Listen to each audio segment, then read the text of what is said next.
Pležuh ali pok? Kaj pa je to pok? Mi se pozdravljamo, pok, zdaj če to kaj pomeni. Mi rečemo pležuh. Pležuh je na Kobanskem, ne? Na Pohorju rečejo pok. Kaj ste prišli danes delati konkurenco Pohorcem? Konkurenco pa malo reklamo, da vidimo, kdo je najhitrejši.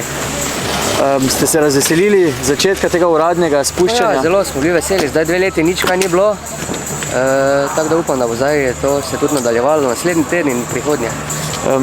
Najprej mogoče za začetek tiste, ki se ne spuščajo s pležuhi pogosto, nekaj napotkov osnovnih, kaj potrebujemo, ko se odpravimo na Pohorje s pokom, pležuhom.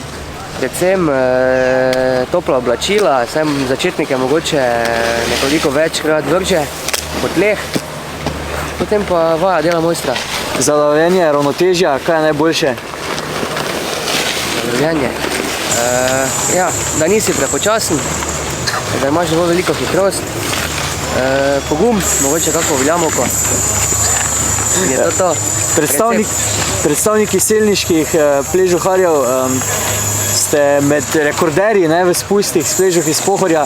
Mogoče poveš najhitrejše čase, pa tiste, ki pa so normalni za tiste, ki se vozimo bolj penzionistično. Ja, mi smo dosegli 5 voženj v 1 uri, tako bolj normalna vožnja pa nekje 2-krat do 3-krat v 1 uri.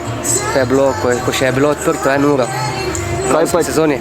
Kaj pa, če se ustavite, koliko pa takrat traja, vseeno je nekaj postojank na Pohorju? Odvisno od žeje.